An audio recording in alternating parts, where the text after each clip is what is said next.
Bismillahirrahmanirrahim. Assalamualaikum warahmatullahi wabarakatuh.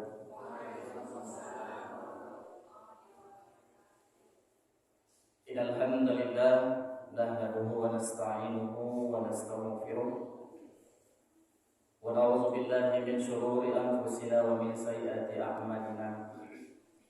May yahdihillahu fala mudilla lahu wa may yudlilhu fala hadiya lahu. Asyhadu an la ilaha illallah wahdahu la syarika lahu wa asyhadu anna Muhammadan abduhu wa rasuluhu sallallahu alaihi wasallam. Allahumma salli ala sayyidina Muhammad wa ala ali sayyidina Muhammad. Faqala Allah ta'ala fil Qur'anil azim. A'udzu billahi minasy syaithanir rajim. Bismillahirrahmanirrahim. Alif lam mim. Zalikal kitabu la raiba fihi hudan lil muttaqin. Sadaqallahul azim. Bapak-bapak, ibu-ibu, hadirin jamaah salat maghrib rahimakumullah. Puji syukur alhamdulillah senantiasa kita ucapkan kepada Allah Subhanahu wa taala, di mana pada malam hari yang berbahagia ini, atas izin rahmat serta hidayah yang masih Allah curahkan kepada kita, sehingga pada malam hari berbahagia ini kembali kita dapat hadir di rumah Allah yang sangat mulia ini. Alhamdulillah, tadi telah melaksanakan sholat maghrib secara berjamaah, kemudian dilanjutkan dengan pengajian hari Selasa kita. Selawat dan salam kami sampaikan buat baginda Rasulullah sallallahu alaihi wasallam dengan berubah doa Allahumma salli ala sayyidina Muhammad wa ala ali sayyidina Muhammad. Semoga selalu tercurah buat baginda Rasulullah sallallahu alaihi wasallam, keluarga beliau, sahabat-sahabat beliau, dan orang-orang yang mengikutinya sampai akhir zaman. Bapak Ibu hadirin jemaah salat maghrib rahimakumullah. Pada kesempatan yang berbahagia ini, kami berdiri atau duduk di sini seperti tidak duduk, menggantikan yang seharusnya memberikan pengajian malam hari ini, yaitu Bapak Ustadz Evan Johar, karena beliau berhalangan tidak hadir. InsyaAllah kami jadi pengserapnya. Meskipun nanti Bapak Ibu tidak sebaik yang disampaikan oleh Pak Ustadz, minimal untuk standar kita saja. Baik Bapak Ibu, kami di sini mohon izin terlebih dahulu kepada Bapak Ibu, apabila ada kekurangan dan kesalahan dalam penyampaian nanti, mohon Bapak Ibu sampaikan kepada kami. Karena al-haqqu min rabbik, kebenaran itu milik Allah, kesalahan milik kami. Baik Bapak Ibu hadirin yang dimuliakan Allah Subhanahu wa taala, beranjak dari surat Al-Maidah, surat yang kelima, ayat yang ke-6. Kata Allah, wahai orang-orang yang beriman, apabila kamu hendak melaksanakan salat, maka basuhlah wajahmu dan tanganmu sampai ke siku, dan sapulah kepalamu, basuh kedua kakimu sampai kedua mata kaki. Bapak Ibu hadirin jemaah yang dimuliakan Allah Subhanahu wa taala, ini berkaitan tentang bersuci Bapak Ibu. Jadi bila kita hendak melaksanakan salat, kalau kita tidak berwudu atau bersuci, maka salat kita tidak akan sah. Sama halnya seperti ini Bapak Ibu. Bila wudunya batal, maka salat juga tidak akan sah. Jadi Bapak Ibu hadirin yang dimuliakan Allah Subhanahu wa taala, alat untuk bersuci itu Bapak Ibu, dalam fikihnya kami sebutkan fikih yang kami ambil, itu fikih dari mazhab Imam Asy-Syafi'i yang kami lanjutkan, yang disampaikan oleh Buya Yahya, dan kami lanjutkan kembali. Nanti Bapak Ibu boleh melihat nanti videonya. bersuci itu Bapak Ibu ada 4. Yang pertama yaitu air. Lalu yang kedua yaitu debu atau dikenal dengan disebut dengan tayamum. Kemudian yang ketiga Bapak Ibu hadirin yang Allah Subhanahu wa taala, batu atau yang sejenis dengannya. Lalu yang keempat Bapak Ibu hadirin yang Allah Subhanahu wa taala, sebenarnya yang ketiga ini sudah 1, 2, 3 ini sudah cukup, tapi ulama kita tetap membahas yang keempat itu, mensama. Apa itu mensama? Contoh Bapak Ibu hadirin jemaah yang dimuliakan Allah Subhanahu wa taala, punya seekor kambing. Lalu kambing itu mati tanpa disembelih. Sedikit pun tanpa disembelih, mati dia. Najis tidak Bapak Ibu? Najis karena dia bangkai. Karena setiap bangkai itu dalam fikihnya najis kecuali bangkai ikan, kemudian bangkai belalang, dan yang terakhir bangkainya manusia tidak najis. Ikan dan belalang boleh dimakan, sedangkan manusia tidak boleh. Tapi bangkainya manusia itu bukanlah najis Bapak Ibu. Kemudian Bapak Ibu, yang bangkai ini seperti yang kami sebutkan tadi, kan dia sudah jadi bangkai. Ada kulitnya. Kulitnya itu bisa sama Bapak Ibu, bisa digunakan. Nabi menyebutkan seperti itu. Suatu ketika Nabi SAW menyampaikan kepada sahabatnya, dia menampak seekor lembu sapi. Dia mengatakan, kenapa tidak engkau ambil kulitnya? Sama, bisa digunakan untuk tas, sepatu, baju bisa Bapak Ibu. Nah, dia Bapak Ibu hadirin yang Allah Subhanahu wa taala, yang keempat itu adalah mensama. Cuman dari keempat ini Bapak Ibu, yang jarang kita dengar pembahasannya yaitu beristinja dengan batu. Pernah Bapak Ibu mendengar beristinja dengan batu? Atau yang sepadan dengannya? Jarang sekali orang membahas Bapak Ibu beristinja dengan batu. Beristinja dengan batu itu Bapak Ibu, arti istinja itu adalah membersihkan bekas najis yang keluar dari lubang belakang dan lubang depan. Ulang ya Bapak Ibu, istinja itu membersihkan sisa najis yang keluar dari lubang belakang kemudian dan lubang depan. Jadi Bapak Ibu hadirin yang dimuliakan Subhanahu wa taala, kita beristinja.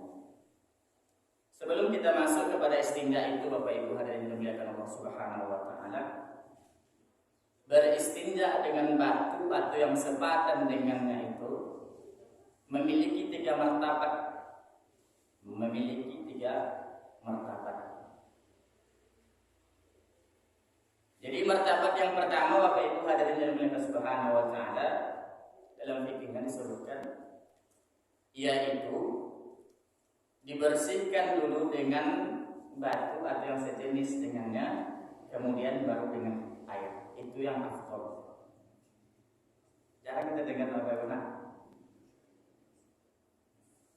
Dibersihkan dulu dengan batu, kemudian dengan air. Itu yang paling afdol. Boleh video ini boleh Bapak lihat nanti, boleh lihat di fikihnya ya tentang taharah. Ada 9 episode. Kami menyampaikan mengulang kembali.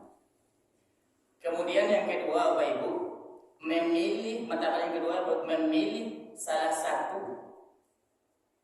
Saya ulang lagi Bapak Ibu, yang kedua yaitu yang memilih salah satu antara air dengan batu, salah satu. Namun kata para ulama menyebutkan ahli fikih mazhab Imam Syafi'i didahulukan air. Tapi boleh memilih salah satu Bapak Ibu. Memilih salah satu tapi didahulukan air. Kemudian martabat yang ketiga Bapak Ibu hadirin yang dimuliakan Subhanahu wa taala itu pakai batu. Martabat yang ketiga. Bapak Ibu hadirin yang dimuliakan Allah Subhanahu wa taala, ketika kita beristinja pakai batu berbeda dengan tayamum Bapak Ibu. Kalau tayamum syaratnya tidak ada air, baru kita boleh tayamum. Misal, Bapak Ibu tak ada air, misalnya waktu sholat sudah masuk, kemudian tidak ada air. Bagaimana cara sholatnya? Tayamum. Jadi syaratnya untuk bertayamum itu tidak adanya air. Berbeda dengan beristinja pakai batu Bapak Ibu, beristinja pakai batu meskipun ada di sekitar kita ini air, bolehkah kita beristinja dengan batu atau yang sepadan dengan boleh? Boleh. Jijik.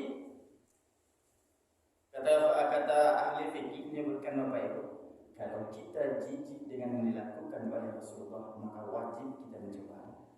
Ini bukan perkataan saya Bapak Ibu. Saya menyampaikan seperti saja. Nah, baik Bapak Ibu hadirin yang dimuliakan Subhanahu wa taala, itulah martabat tentang beristinja pakai batu atau yang sepadan dengannya. Kemudian Bapak Ibu hadirin yang dimuliakan Allah Subhanahu wa taala, ketika kita beristinja pakai batu atau yang sepadan dengannya memiliki tiga syarat. Yang pertama Bapak Ibu hadirin jemaah yang dimuliakan Allah Subhanahu wa taala adalah syarat berkenaan dengan alatnya.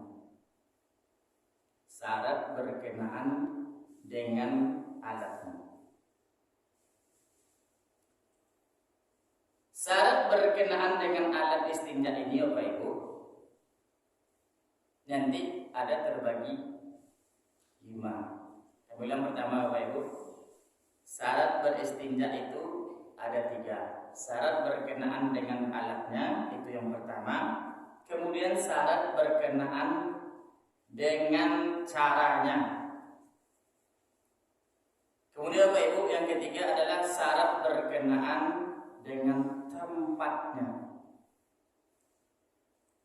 Dia Bapak Ibu 3. Kita bahas satu persatu Bapak Ibu hadirin yang dimuliakan Subhanahu wa taala. Syarat berkenaan dengan alat istinja atau yang sepadan dengannya itu yang pertama Bapak Ibu adalah benda padat. Ini perlu Bapak Ibu dipahami. Benda padat. Benda padat. Kemudian yang kedua Bapak Ibu hadirin yang dimuliakan Subhanahu wa taala adalah suci. Jadi dia tidak kena najis Bapak Ibu. Lalu yang ketiga adalah yaitu tidak sesuatu terhormat. Tidak sesuatu terhormat. Kemudian Bapak Ibu hadirin yang dimuliakan Subhanahu wa taala, kering, tidak boleh basah Bapak Ibu. Lalu yang ke-5-nya Bapak Ibu adalah setelah kering bisa mengangkat. Jadi Bapak Ibu hadirin yang dimuliakan Subhanahu wa taala, kalau memang belajar fikih itu seperti itu Bapak Ibu. Kami paham mengenai fikih itu seperti itu, uraikan satu persatu. Insyaallah Bapak Ibu hadirin yang dimuliakan Subhanahu wa taala, ini besar sekali manfaatnya bagi kita dalam kehidupan sehari-hari. Baik Bapak Ibu, kita lihat satu persatu. Pertama benda padat. Dia tidak mesti batu Bapak Ibu hadirin jemaah Subhanahu wa taala. Yang penting dia padat. Tidak cair. Kemudian Bapak Ibu yang kedua suci. Dia bukan benda najis. Lalu yang ketiganya yaitu Bapak Ibu kering. Lalu yang keempatnya Bapak Ibu hadirin Subhanahu wa taala bisa mengangkat. Yang terakhirnya tidak benda terhormat. Yang kita bahas Bapak Ibu hadirin Allah Subhanahu wa taala, ya ini tidak benda terhormat yang pertama. Apakah itu benda terhormat? Para ulama kita menjelaskan bahwa benda terhormat itu seperti roti. Roti kan kering tuh Bapak Ibu. Kering. Apa boleh kita menggunakan untuk beristinja? Tidak boleh. Tidak boleh Bapak Ibu. Ya, walaupun dia bisa Bapak Ibu, walaupun dia bisa untuk melap, ketika dia benda terhormat, maka dia tidak boleh digunakan untuk beristinja. Kami ambil satu contoh Bapak Ibu. Satu contoh. Bapak Ibu sering tidak menggunakan tisu? Sering nggak? Apakah bisa tisu itu digunakan untuk beristinja? Bisa Bapak Ibu. Dia mencukupi, dia memenuhi syarat yang kelima ini. Di mana kita menyebutkan syarat yang kelima? Tisu itu benda padat nggak Bapak Ibu? Benda padat nggak Bapak Ibu? Benda padat, sucinya dia. Suci. Bisa kering nggak Bapak Ibu? Benda terhormat? Tidak. Bisa mengangkat? Bisa. Maka tisu itu Bapak Ibu boleh digunakan untuk beristinja. Tisu basah. Kalau tidak memenuhi syarat apa karena basah, kan syaratnya tadi kering. Syaratnya di mana? Saya selalu pakai tisu basah.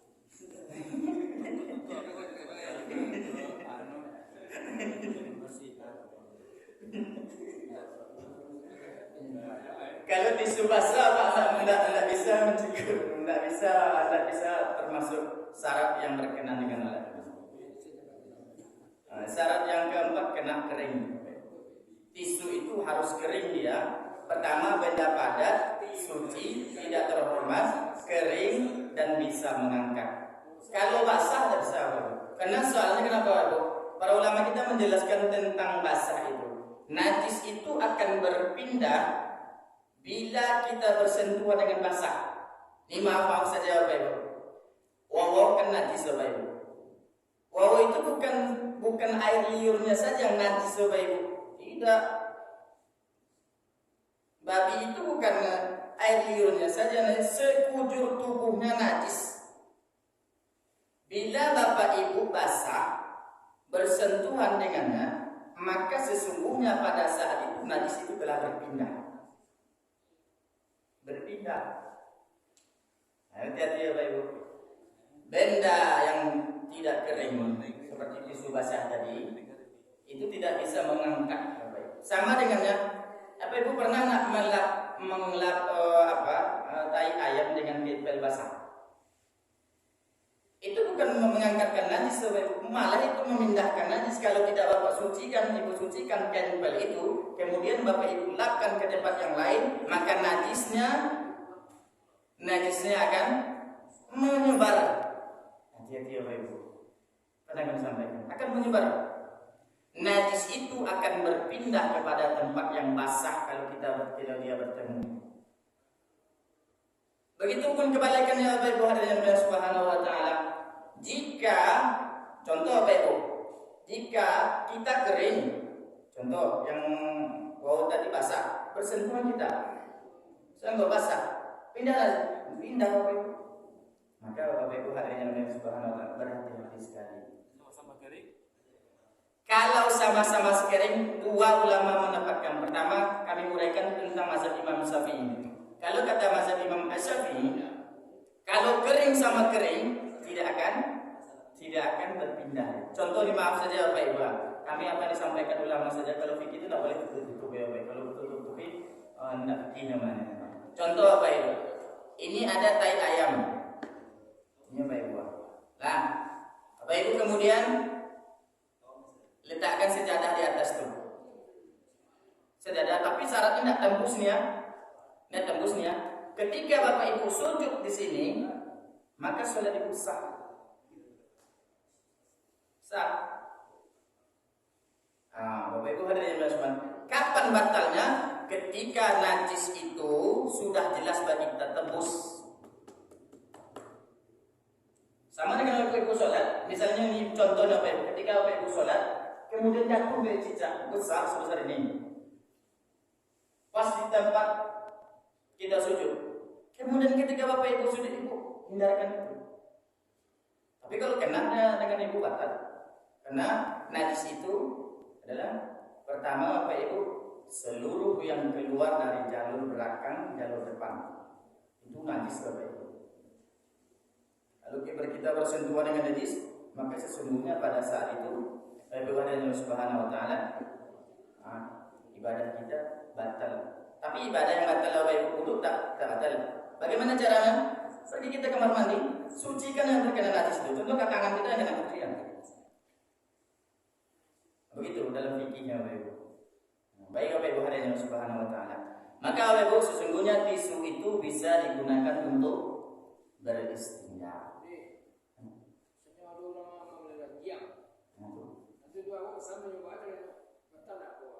Ada orang melarang.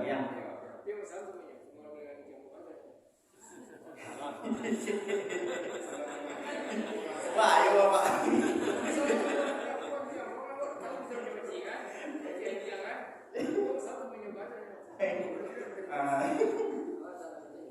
Pak, kalau aku orang memelihara Bapak Ibu, dalam fikirnya kita boleh memelihara anjing itu pertama syaratnya harus untuk menjaga ternak atau kebun kita contoh boleh. Tapi kalau hanya untuk memelihara hobi-hobi saja itu diharamkan. Kata Ustaz, ini kami kutip ya Bapak Ibu, kata Ustaz Abdul Somad, siapa yang memelihara anjing maka amalnya satu hari dikurangi sebesar bukit Uhud. Kemudian kita masuk istilah Pak, kita masuk tangan Bapak itu. Kita masuk. Bagaimana? Kalau orang yang memegang anjing ini, ketika dia pegang anjingnya basah, bersama dengan kita, basah-basah, tidak daripada kita, maka kita harus bersama. Kalau tidak tahu dalam hukum fikihnya, kamu kembali kepada hukum asal. Apa hukum asalnya? Segala yang kita tidak ketahui, maka kita tidak dibebani dengan hukumnya. Tapi kalau jalin nampak Bapak misalnya sudah pegang wawo tadi itu, atau cuma mandi wawo tadi di sungai mah, itu nampak ada Pak mau nih cina. Saya nampak kan? Antu kok aja Bapak sama tahu Pak kan? Tapi kalau tidak mengetahui, maka kembali pada hukum asal. Apa hukum asalnya? Segala sesuatu yang tidak kita tahu maka terlepas kita dari hukumnya. Begitu Bapak.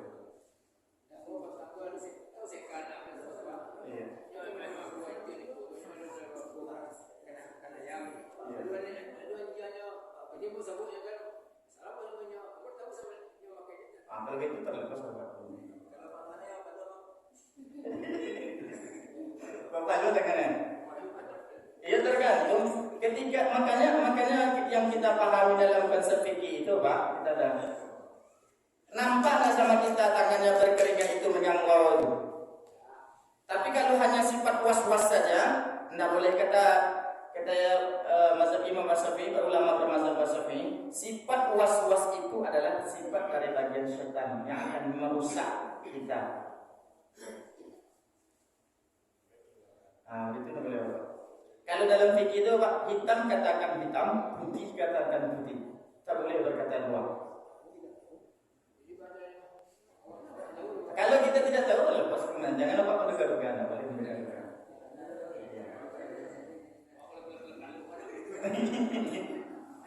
Nah, kita lanjutkan Bapak. Kita lanjutkan ya. Itu berkaitan tentang pokoknya Bapak Ibu hadirin yang dimuliakan Subhanahu wa taala, syarat berkenaan dengan alasnya tadi, selagi benda itu benda padat, suci dia, tidak benda terhormat, kering dia, bisa mengangkat, maka sah digunakan untuk beristinja walaupun dia tidak batu. Walaupun dia tidak batu. Kalau Ustaz, kalau dengan tulang mana Ustaz? Tulang Ya, misalnya ada tulang hewan, yang sudah kering gitu kan, beristinja dengan tulang. Kita kan tak tahu tulang mungkin tulang kambing, tulang sapi. lalu kemudian apa terkena? Sepadan tadi Beristinja. Oh, tulang. Kita ada itu. Kalau tulang Bapak Ibu, kalau tulangnya ya, yang penting dia kirim mencukupi tidak syarat dengan ini. Cukup tidak syarat ini. Tulang itu benda padat ya, suci tidak dia tulang itu. Sebenarnya banyak cara bersuci, tidak begitu kan? Kan kita ilmu kan ilmu. Iya benar. Jadi kita diskusi. Kalau tulang itu Bapak Ibu yang dimuliakan Allah Subhanahu Wa Taala mencukupi syarat yang kelima itu sah digunakan untuk berstinja. Ya, sah. Lai keringnya, lai sucinya, lai bisa mangkatnya, lainya nak benar teramat.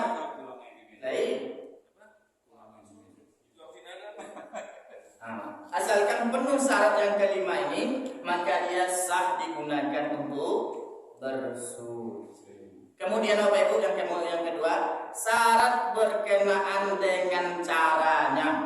Nah, ini Bapak bagaimana cara mensucikan itu Bapak Ibu? Karena awak tahu syarat berkenaan dengan alatnya. Kemudian caranya apa? Nah, kan jarang dibahas orang Bapak Ibu. Syarat berkenaan dengan caranya adalah Bapak Ibu, pertama sampai bersih. Sampai bersih. Kemudian Bapak Ibu hadirin Allah Subhanahu Wa Taala, wajib kalau tisu lihat 3 helai. Wajib. Misal contoh Bapak Ibu hadirin Allah Subhanahu Wa Taala, 1 bersih dia. Kalau kita lap ya, 1 bersih dia.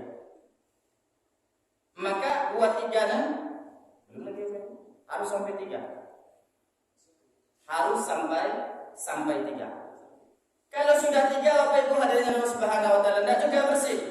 4, 5, 6, 7 sampai berikutnya sampai bersih. Batas minimalnya ulama berasal Imam Syafi'i menjelaskan, kami kutip dari beliau, yaitu batas minimalnya 3, maksimalnya tidak ditentukan.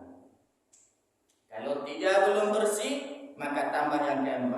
Kalau 4 belum bersih, tambah yang ke-5. Begitu Bapak Ibu dan Subhanahu Wa Taala. Jadi syarat yang berkenaan dengan caranya Bapak Ibu ada 2, yaitu pertama sampai bersih. Yang kedua minimal 3. Kalau batu Bapak Ibu, ini contoh ya, ini contoh batu.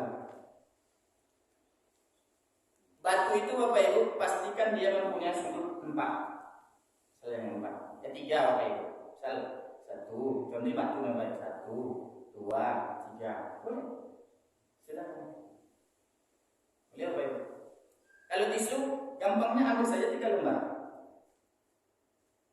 Insyaallah bisa Bapak Ibu. Jadi itu bersyaratan dengan caranya. Kemudian Bapak Ibu hadirin Allah Subhanahu Wa Taala, berkenaan yang ketiga lagi Bapak Ibu, yaitu dengan tempat. Ini di sini kami Bapak Ibu hadirin Subhanahu Wa Taala, kalau tidak sampai waktu nanti, insyaallah kapan-kapan kita lanjutkan. Bersaraan dengan tempatnya Bapak Ibu, yaitu yang pertama adalah masih dalam keadaan basah. Apa saudara pertama Bapak Ibu? Masih dalam keadaan basah. Apa arti masih dalam keadaan basah? Arti dalam keadaan basah itu dalam fikihnya Bapak Ibu, memang sewajarnya. Contoh ketika kita pipis atau buang hajat kan basah Bapak Ibu. Basah itu langsung, tidak tunggu-menunggu. Tidak tunggu-menunggu, masih dalam keadaan basah. Kalau sempat dia kering Bapak Ibu, ada bisa lagi Bapak Ibu. Biasa lagi. Contoh Bapak Ibu ketika buang air kecil, pipis contohnya, jadi tidak disuci, langsung saja ke basah. Habis pulang ke basah baru dicuci. Pakai maksudnya baru tidak pakai batu gitu. Tidak boleh. Tidak boleh lagi Bapak Ibu. Dia masih dalam keadaan basah. Masih dalam keadaan basah. Apa itu basah? Hal yang sewajarnya kita lakukan setelah kita beristinja. Kemudian Bapak Ibu, yaitu adalah setelah dalam keadaan basah, tidak najis itu tidak kemana-kemana. Di antara lubang depan dan belakang itu tidak kemana-kemana dia. Kami maaf saja Bapak Ibu, maaf sekali kami Bapak Ibu menyampaikan ini terus terang saja, sebenarnya kami menyampaikan ini takut kami tersinggung Bapak Ibu ini. Tapi demi fikih itu insya Allah kami sampaikan. Ya. Yang maksud yang kemana-kemana itu Bapak Ibu, maksud kemana-kemana itu. Contoh ini maaf sekali Bapak Ibu, saya sebutkan saja maaf sekali. Nah, di mana batasnya boleh beristinja pakai batu atau beristinja pakai tisu tersebut? Batasnya kalau perempuan yang bagian depan, kalau sudah sampai dia ke bagian ke bawahnya, batang penisnya itu ini menurut ramai menurut penjelasan fikihnya, maka tidak sah lagi Bapak Ibu. Tapi masih di kepalanya saja baru. Kalau untuk perempuan, ini sebelum untuk perempuan yang di kiri kanannya, kalau sudah sampai ke selangkangan, maka di saat itu tidak boleh beristinja pakai batu. Tidak boleh lagi. Tidak boleh lagi. Artinya masih di tempatnya. Tidak boleh lagi.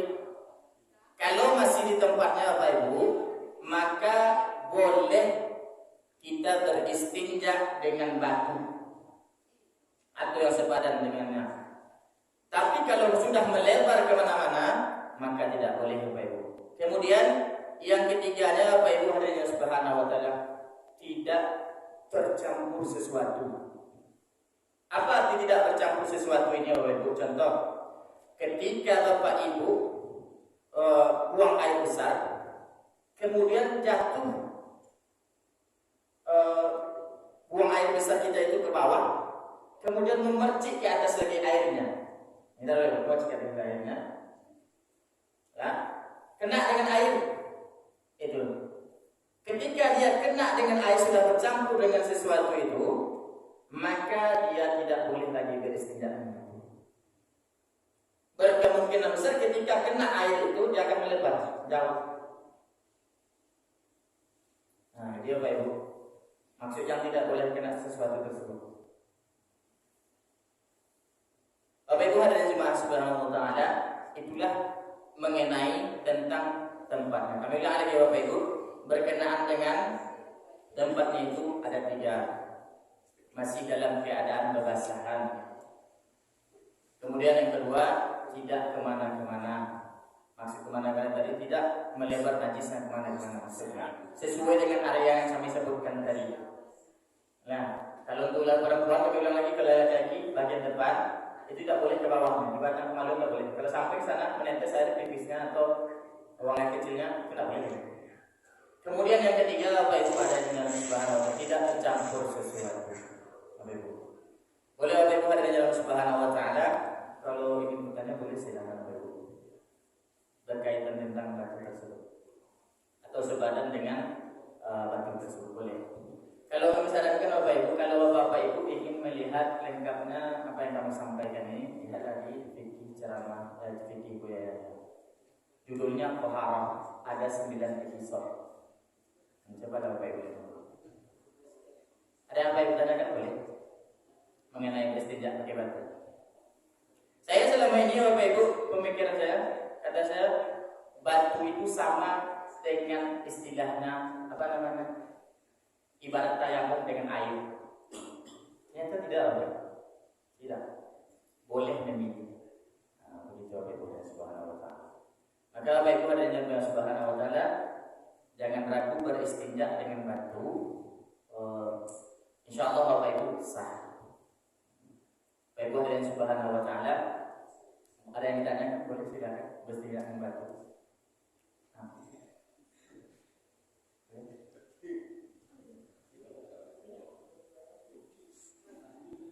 Boleh, kalau begitu memang harus ditanya apa? Kalau malu bertanya, obatnya tidak dipaham kita itu harus bertanya. Kalau tidak bertanya kita tidak tahu. Kalau pakai daun. Kalau pakai daun itu tergantung apa ya? Kalau daun masuk nggak dia syarat yang kelima tadi daun tadi? Dan contoh daun pisang, karena kering kan? Masuk nggak dia ke sini? Padat nggak dia? Dan pisangnya kadang-kadang apa itu ada yang apa? Ada yang besar. Kalau dia masuk ke sini dan pisang itu insyaallah besar. Pada dia suci, dia tidak benar terhormat, kering, bisa mengangkat insyaallah besar. Kebanyakan orang Aceh Moyo juga sapi pisang. Boleh, silakan masuk.